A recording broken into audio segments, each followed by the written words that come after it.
Her true story from Arizona. My son-in-law screamed, "You contribute nothing," after I paid his mortgage. So I canceled the mortgage payment they forgot I made. He raised his voice.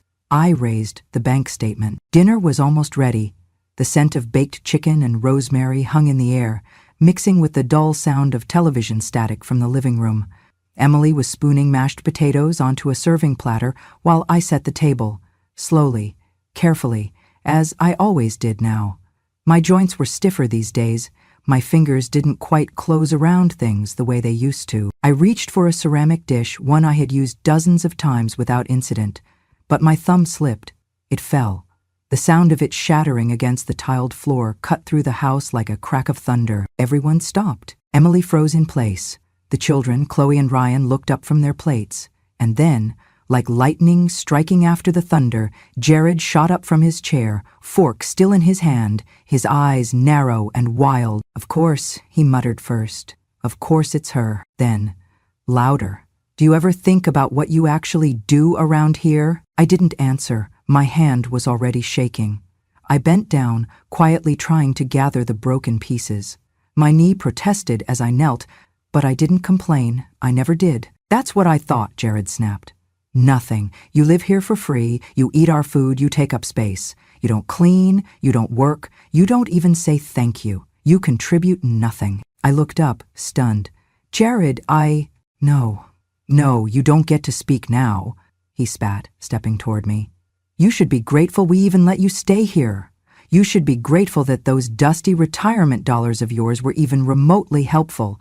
You think you're some kind of hero because you gave us a little cash? Please." He was trembling now, rage bubbling up from a place I hadn't known existed. Then came the words that would burn themselves into my memory. "You're lucky," he growled. "Lucky those old dirt-covered dollars of yours bought us time. Otherwise you'd be in a home, old hag." Time stopped. I stayed on my knees, pieces of the plate cutting into my palm, but I didn't feel them. I only felt the heat rise to my face, the ache swell behind my eyes. Not from embarrassment, but from something far deeper. My own daughter stood beside him, silent. She didn't reach for me. She didn't stop him. She looked at the floor. I slowly pushed myself upright and placed the broken pieces onto the counter. Jared had already stormed back to the table, muttering under his breath. The children sat in silence, confused and wide-eyed. Emily brought over the rest of dinner, moving as if nothing had happened. I wanted to scream. I wanted to grab her and ask, "When did you become this woman? When did you forget who raised you, who sat by your hospital bed when you had pneumonia at 8, who sewed your prom dress by hand, who gave you the down payment for this very house when Jared lost his job during the pandemic?" Instead, I took my seat at the far end of the table, the guest corner, as Jared called it. The kids began to eat. Jared poured himself another glass of water. Emily passed me the bread basket without a word. I placed it down without taking a slice. I didn't have an appetite. Inside, something had shifted. It was like a door had opened, quietly but firmly. A door I had left shut for years, believing that love meant sacrifice and silence, that family meant endurance, that a mother's job was to give and forgive endlessly, even if no one said thank you. But as I looked around that table, at the husband who saw me as a burden, at the daughter who no longer defended me, at the grandchildren who were learning how to treat their elders by watching, I realized something that chilled me to the bone. They had already written me out of the family picture. I was no longer Irene, the mother, the grandmother, the woman who had kept everyone afloat in silence. I was just extra, an afterthought. "You'll wait, old hag." The words repeated in my head like a cruel echo. I swallowed them, but they didn't go away. And as the dinner plates were cleared, as Emily rinsed the glasses and Jared retreated to the couch to scroll through his phone, I walked down the hallway with a straight spine and a silent vow. This would be the last time anyone in this house ever called me nothing. After my husband passed, the house felt too big. The silence in it was too loud, too hollow. Every room held memories. Our wedding photo in the hallway, the chipped mug he used every morning, the garden he loved that I no longer had the strength to tend. I would sit in the kitchen, sipping tea alone, staring at the empty chair across from me, and wonder how a home so full could feel so abandoned. I tried. I joined a book club, went to church more regularly, smiled at the neighbors, But every night I returned to an empty house, and every morning I woke with the same ache in my chest. When Emily called and said, "Why don't you come stay with us for a while, Mom?" It felt like an answer to a prayer. I remember packing up my things with care, labeling boxes with old photos and linen sets. I sold the house, said goodbye to the porch I used to sweep every Saturday morning, and convinced myself it was time. At my age, I thought, all I need is to be near family. Nothing else really matters. The profit from the sale, along with my pension and George's life insurance, left me with a decent sum, enough to live comfortably, modestly. I didn't need much. But Jared and Emily were in a tough spot when I moved in. Jared had been laid off the year before, and the mortgage payments were stacking up. The house, the same one I had helped them buy years earlier with a small loan, was on the brink of foreclosure. I watched them argue about money late at night, thinking I couldn't hear. I saw the red bills on the counter, the unopened envelopes. Emily would rub her temples and whisper, "We'll figure it out." But I knew they wouldn't. So one afternoon, when they were both out, I went to the bank. I didn't ask for permission. I didn't announce what I was doing. I simply spoke with a loan officer, explained that I wanted to set up automatic mortgage payments from my retirement account 12 months in advance. It took less than an hour. I walked out with a receipt and a quiet heart. I did it not for thanks, not for recognition, but because I wanted to protect them. I wanted to protect the idea of family. I believed that being useful without being noticed was the truest kind of love. They never asked where the sudden financial relief came from. When the foreclosure letters stopped arriving, when the tension lifted from Emily's face and Jared began sleeping easier, no one questioned it. I thought that was a good thing. I told myself, that's what mothers are for. We give quietly. We sacrifice without being asked. We ask for nothing in return but a little peace, a warm dinner table, the sound of laughter in the hallway, and for a while, that's exactly what I had. The kids were happy to have me there. Chloe would braid my hair in the mornings, and Ryan liked to curl up beside me while I read. Emily cooked with me again like we used to when she was young, her fingers still clumsy with a knife, but her smile familiar. Even Jared, well, he wasn't warm, but he was polite, until he got his job back. At first, things seemed like they'd get better. Jared walked taller, talked louder. He bought a new truck, took the kids out for fast food, started making jokes at dinner. But the shift in him was subtle, like a crack in glass that slowly spread until the whole pane shattered. It began with small comments. "Did you forget your plate again, Irene? Maybe next time you can sweep the patio if you're not too tired. I guess retirement means doing nothing all day, huh?" Emily would laugh nervously. "He's just teasing, Mom." But it didn't feel like teasing. It felt like warning shots. And soon the jokes turned into lectures. If I missed folding the laundry or asked about the thermostat being too high, Jared would roll his eyes and mutter, "You're not paying for it." If I voiced concern about the kids staying up late, he would say, "They're not yours to raise." Emily would sometimes take my side, quietly, after he left the room. But mostly, she just avoided confrontation. She told me, "He's under pressure, Mom. He doesn't mean it, it's just his way." But I had seen enough of his way to recognize it for what it was. One night after dinner, I offered to help with dishes. Jared leaned back in his chair and said, "Why start now?" And Emily said nothing. I walked to my room and closed the door. That night, I couldn't sleep. I sat in the dark, watching the shadow of the trees outside sway against the window, and I thought about the 12 months of mortgage payments I had covered. An entire year of security for a man who now told me, day after day, that I didn't matter, that I was nothing, that I contributed nothing. That was the night I realized my love was not being misunderstood. It was being used. I had spent so long trying to keep the family together that I hadn't noticed I was the only one holding the pieces. And now, they were cutting into me. That night, I whispered to myself what I had been too afraid to admit for months. They don't see my love as a gift. They see it as a given. The phone call came on a Thursday afternoon, just as I was folding laundry in the guest room, the one Jared insisted I call my space, even though it was barely big enough for a dresser and a twin bed. My phone buzzed against the windowsill, and I recognized the number instantly. Daniel, my youngest, my boy who had moved out of state years ago with his wife and never stopped calling me every Sunday without fail. I picked up quickly, already smiling, trying to sound as normal as I could. "Hi, sweetheart," I said, softening my voice. "Mom," he said, his voice calm but too quiet. Are you okay? I blinked. Of course I am. Why? There was a pause. I just got off the phone with Emily. She was ranting about something, said Jared's been stressed lately and that you're not helping? I don't know. It didn't sit right. I swallowed hard. Oh, she's just tired. They both are. Raising kids and working full time. I try not to get in the way. Daniel's voice dropped. Mom, that's not what I asked. I sat down on the edge of the bed, the basket of clothes resting beside me. I'm fine, I lied. You know me. No, Mom, he said, firm now. I don't know this version of you, the one who sounds like she's trying not to breathe too loud. The truth caught in my throat like a thorn. There was silence between us, until he spoke again. Tell me what's really happening. So I did. Not everything. Not the coffee cup, not the old hag, but enough. I told him how Jared had been talking to me, how Emily had stopped defending me, how the house no longer felt like a home, but more like a place where I needed permission just to exist. There was another long pause. Then, quietly but clearly, Daniel said, "Come live with us." I was stunned. What? Me and Amanda have talked about it before. If things ever got bad, we'd make room.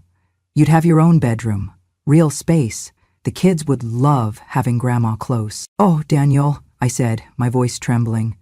That's so kind, but I can't. Why not? He asked, confused, almost pleading. I looked at the window. The sunlight was slanting through the blinds, making soft stripes across the floor. Because there's something I have to finish first, I said. He didn't understand. Not right away. Mom, you don't owe them anything, he said. You don't have to prove anything to anybody. I smiled, even though he couldn't see it. It's not about proving anything. It's about making sure they learn what happens when you treat love like a bank account that never runs dry. He exhaled, quiet for a while. Then he said something that struck deeper than any insult Jared had ever thrown at me. You don't need to teach them about love anymore, Mom.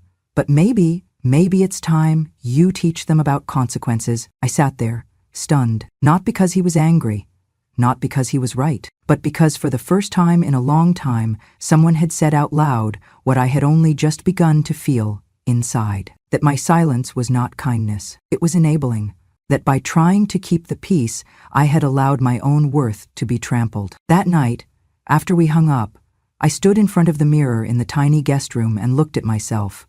Not with pity, but with something sharper, something new. Resolve. Daniel's words echoed in my mind. Maybe it's time you teach them about consequences. And just like that, I knew it was time. The bank was quiet when I arrived.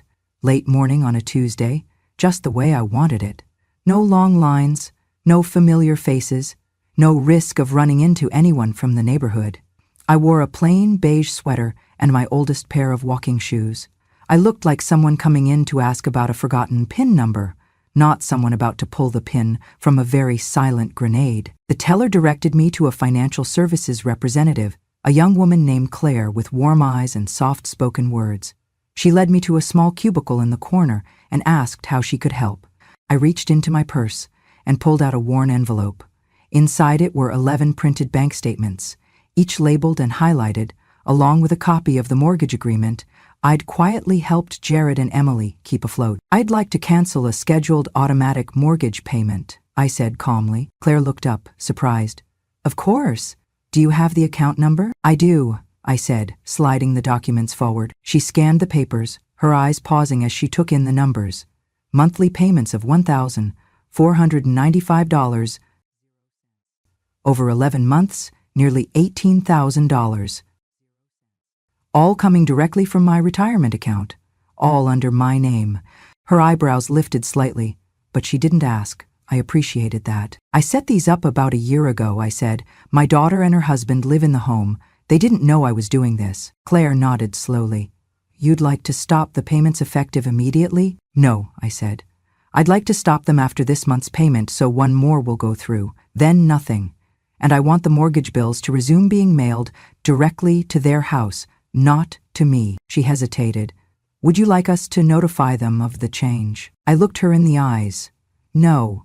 Let the notice come from the mailbox. She nodded again, this time with something close to understanding. I signed the forms with a steady hand. My name, the account number, the date. When I reached the final line, Authorization to cancel scheduled payments. I paused for just a breath, then pressed the pen down firmly. With that single signature, I severed the quiet rope I had been holding for them, month after month, hoping they'd feel safe, hoping they'd appreciate, not the money, but the love behind it. But they didn't. And I didn't want to be their invisible safety net anymore. Claire handed me a confirmation printout. Would you like a copy of everything for your records? Yes, I said. And a printed summary of the payments made this past year. I want to keep them. She stapled the pages together and passed them across the desk. I placed them back into the envelope with slow care, folded it once, and slid it back into my purse. Thank you, I said as I stood. You've been very kind, she smiled. It was a pleasure helping you, Ms. Jennings. I stepped outside into the Arizona sunlight. The warmth hit my skin like a quiet applause. The sky above me was pale blue and cloudless. Not a single breeze stirred the air. But inside, I felt something shift. Not rage, not revenge, just finality. I wasn't walking away from them. I was walking back to myself. Back to the woman who had earned every dollar in that savings account through decades of teaching, of budgeting, of late nights planning her husband's medication schedules, of packing lunches and balancing checkbooks. They hadn't just insulted my generosity, they had insulted my life. And now, with the payments scheduled to end in exactly 30 days, the clock had begun ticking. Not a bomb in anger, but a timer of truth. The kind that would show up in a mailbox with bold red letters that read, urgent, past due. And when it did, Jared would no longer have my silence to hide behind. He would face his own reflection, not mine. I took the bus home, sat by the window, and held my purse tightly in my lap the whole way. Inside that envelope was more than paperwork. It was a record, a history, a reminder of what they took, of what I gave, and of the moment I stopped letting love be mistaken for permission. It began with a letter, a plain white envelope with the bank's logo in the corner and bold red text stamped across the front. Final notice. Payment overdue. Jared tore it open at the kitchen counter, expecting some clerical error, some trivial mix-up that would be resolved with a phone call. But when he read it, the color drained from his face. 2 months overdue. Immediate risk of foreclosure, penalty fees, escalation pending. He read it again, slower this time, then again. Emily was feeding the kids in the next room when she heard his voice rise. What the hell is this? He slammed the envelope onto the table and paced. They're saying we haven't paid the mortgage in 2 months. That's not possible. Emily rushed in, wiping her hands on a towel. What are you talking about? He held up the notice, his voice climbing with every sentence. They're saying the payment stopped in April, that we're 2 months behind, that we're in default. I didn't touch anything. Emily's eyes widened. Wait, what? But the payment's always been automatic, hasn't it? You set that up last year. Jared stared at her. Then his gaze narrowed. He turned slowly toward me. I was seated quietly at the end of the dining table, a book in my lap. I had heard every word, of course. I had been waiting. He stepped closer. Irene, did you touch the mortgage account? Did you mess with something? I closed my book, placed it gently on the table, and looked up at him. My voice was calm. No, Jared, I didn't touch your account. His jaw clenched. Then how the hell? They said someone canceled the payments. Someone who was making them before. That wasn't me. Emily turned toward me, her face pale. Mom? Wait. Was it? Jared interrupted. Wait, are you saying you were the one paying the mortgage? I didn't answer right away. Instead, I reached into my cardigan pocket and pulled out a thick folded envelope. I laid it on the table and slowly pushed it toward him. Inside were the printed statements. Every transfer, every confirmation, every month for the past 12 months. Nearly $18,000. Paid in full. By me. He opened the packet, flipping through the pages in disbelief. His eyes scanned line after line of dates, amounts, account numbers, and my name. This can't be real, he whispered. Emily covered her mouth with one hand. The room went silent except for the faint hum of the refrigerator. Then I spoke. You said I don't contribute, that I do nothing, that I'm just an old woman lucky to be under your roof. I paused, letting the words land where they should. So, I stopped contributing. Emily's eyes filled with tears. Mom, why didn't you say anything? Because I shouldn't have needed to, I said softly. I thought love would be enough. I thought generosity could speak for itself, but when someone throws it in your face, calls it a burden, well, Sometimes silence has to end. Jared stood, frozen, his lips parted, but no sound came out. And in that moment, he understood. Not just what I had done, but what it had meant. For a year I had kept their roof from crumbling. For a year I had given without credit, without applause, without even acknowledgement. And for what? To be told I contributed nothing? That I should feel grateful. I didn't want to embarrass you, I said, but I won't let myself be embarrassed anymore. Jared sank into a chair, the letter still in his hands. Emily turned away, tears rolling down her cheeks. I suggest you call the bank, I said, rising slowly to my feet. They'll tell you exactly how long you've had to stand on your own, and how fast it's slipping away now. I left the room, walked down the hallway, and closed the door behind me with a steady hand. In that house, in that moment, the truth had finally spoken louder than Jared's voice ever could. The house was officially repossessed on a Thursday morning. A white van from the bank pulled up to the curb before the sun had fully risen. Two men in buttoned shirts and clean boots stepped out with clipboards and polite voices, knocking on the door like they had done this 100 times before. Jared answered, still in sweatpants, hair unkempt, face drawn. I watched from the hallway, invisible to him as always, as the words landed. Foreclosure finalized. You have 48 hours to vacate. He stood silent, the document trembling slightly in his hand. His eyes were bloodshot. No rage this time, no shouting, just a stunned silence, like he had finally run out of people to blame. Emily crumpled to the couch when she heard.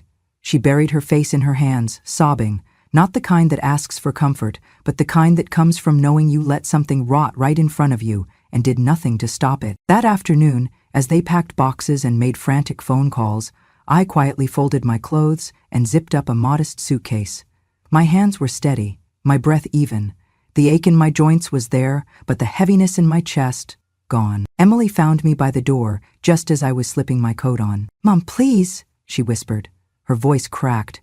You don't have to go. We'll figure something out. I turned and looked at her, really looked. Her eyes were swollen, her posture curled inward like a child who had just learned the world could hurt. Jared stood behind her, arms crossed, staring at the floor. He didn't say a word, couldn't. I do have to go, I said quietly. You both made this house a place where I disappeared. Emily reached for me, but I gently pulled away. I don't hate you, I said, but I'm not going to stay where love feels like a transaction. I placed an envelope on the small table by the entryway. Inside it was a letter, handwritten, simple. I didn't sign it with bitterness. I signed it with clarity. I was once the one who kept a roof over your heads, but now I need a roof that will keep me. I hope one day you understand the difference. She picked it up, but didn't open it right away. Maybe she couldn't. Jared, for once, didn't try to argue. His shoulders sagged under the weight of something he had built with his own arrogance and torn down with his own mouth. We didn't exchange a single word. I opened the door. The sun outside was gentle, Arizona in its golden hour, casting soft light on hard truths. Daniel's car was already waiting at the curb. He stepped out the moment he saw me, walking quickly to help with my bag. His arms wrapped around me in a way that said, "You're safe now." No hesitation, no resentment, no keeping score. As I sat in the passenger seat, I glanced once more at the house behind me, the place where I had hoped to grow old quietly, surrounded by family. Instead, it had become a shrine to resentment and entitlement. And now it was just a house again, not a home, not for anyone. As we drove away, Daniel reached over and squeezed my hand. "I'm sorry it came to this," he said. I shook my head. "Don't be." I let them believe my silence was weakness. Now they've heard what strength sounds like. The ride was long but peaceful, the kind of quiet that doesn't need to be filled. When we arrived at his home, my daughter-in-law Sarah was already on the porch with a warm smile and open arms.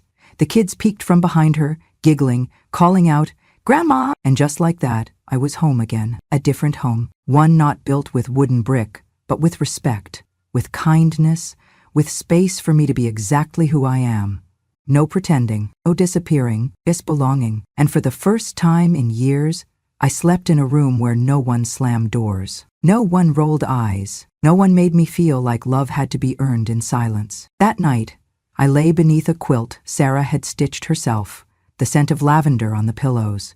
Through the open window, I heard crickets and the faint rustling of wind through desert shrubs. I closed my eyes and whispered into the dark. "I'm not lost. I've just come back to myself." And the stillness answered like an old friend. Peace looks different when you've had to fight for it. At Daniel's home, peace is waking up to the smell of pancakes and hearing children giggle down the hallway. It is Sarah handing me a warm cup of tea each morning, without a word, just a smile that says, "We're glad you're here."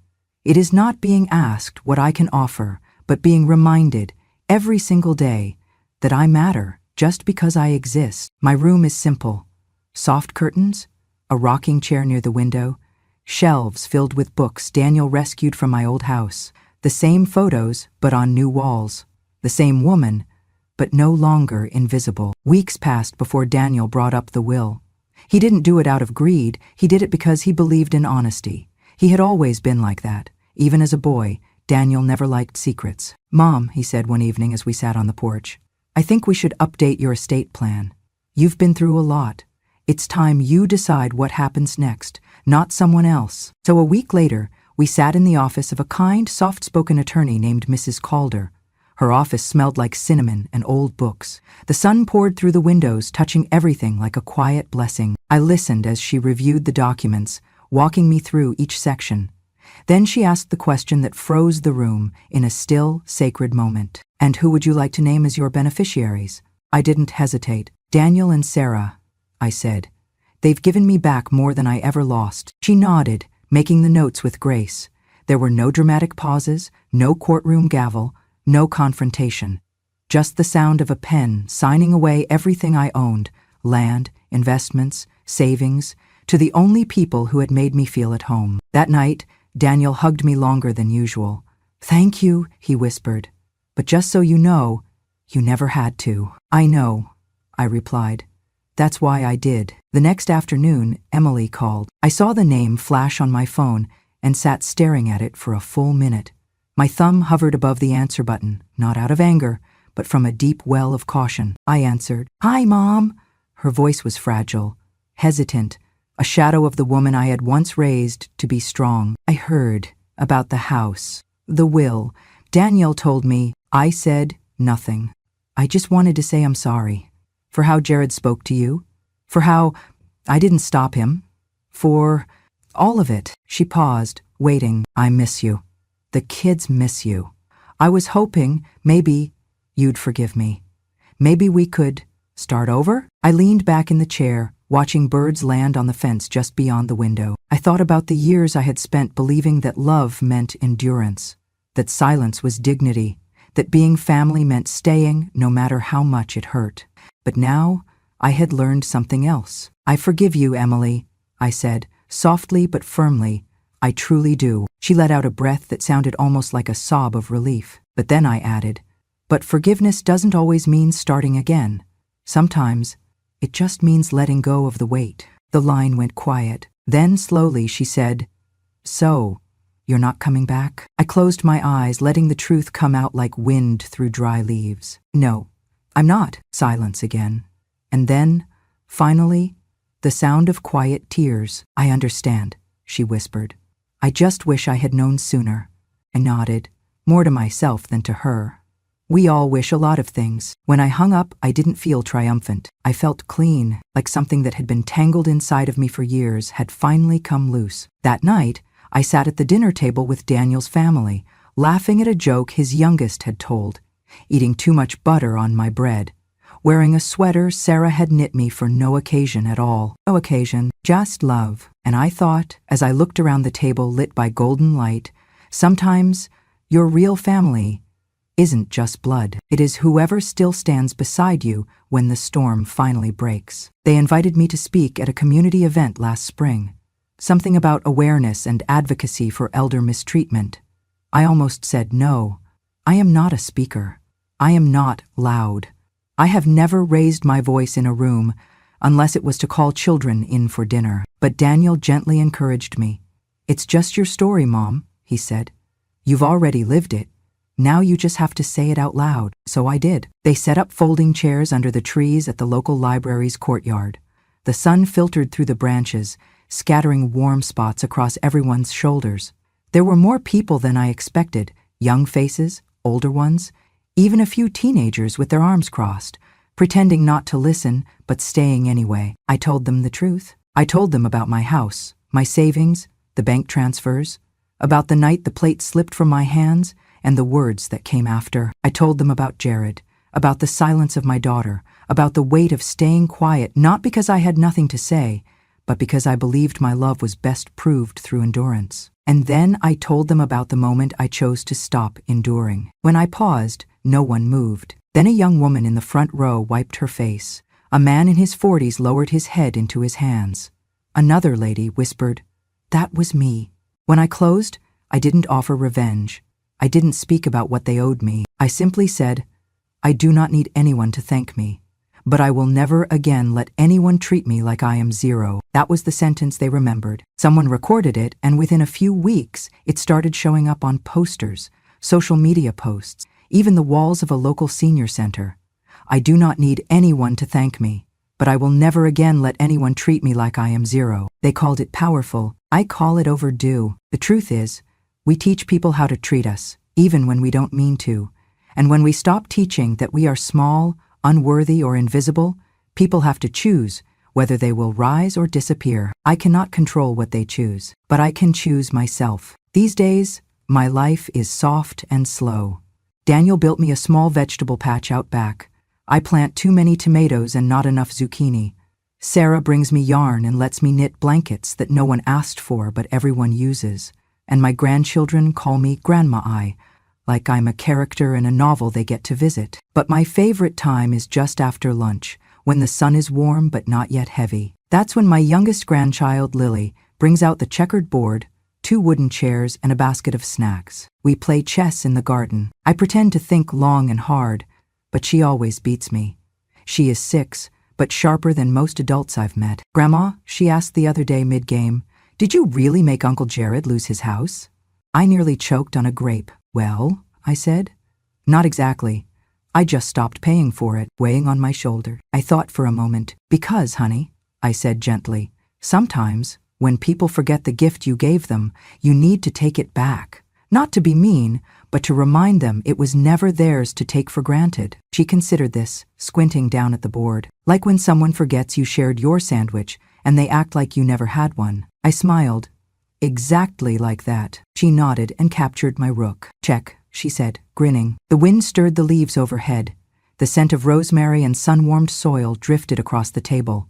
A blue jay called from the fence post. And I smiled, not because I had won anything, but because I no longer had to. I was no longer trying to be useful, or perfect, or quiet. I was just living, whole, unapologetic, still soft, still kind, but never again invisible. Later that evening, Daniel brought in the mail and handed me a card. No return address, but I recognized the handwriting. It was from Emily, and simply read. I saw the quote on Facebook. "It was you, wasn't it? I know you don't owe me anything, but thank you for standing up, even when it meant turning away from me. I'm trying to be better. I'm not there yet, but I'm trying." I tucked the card away in a drawer beside my old wedding ring, a few black and white photos, and George's tie clip. I didn't cry. I just sat for a while, in that quiet.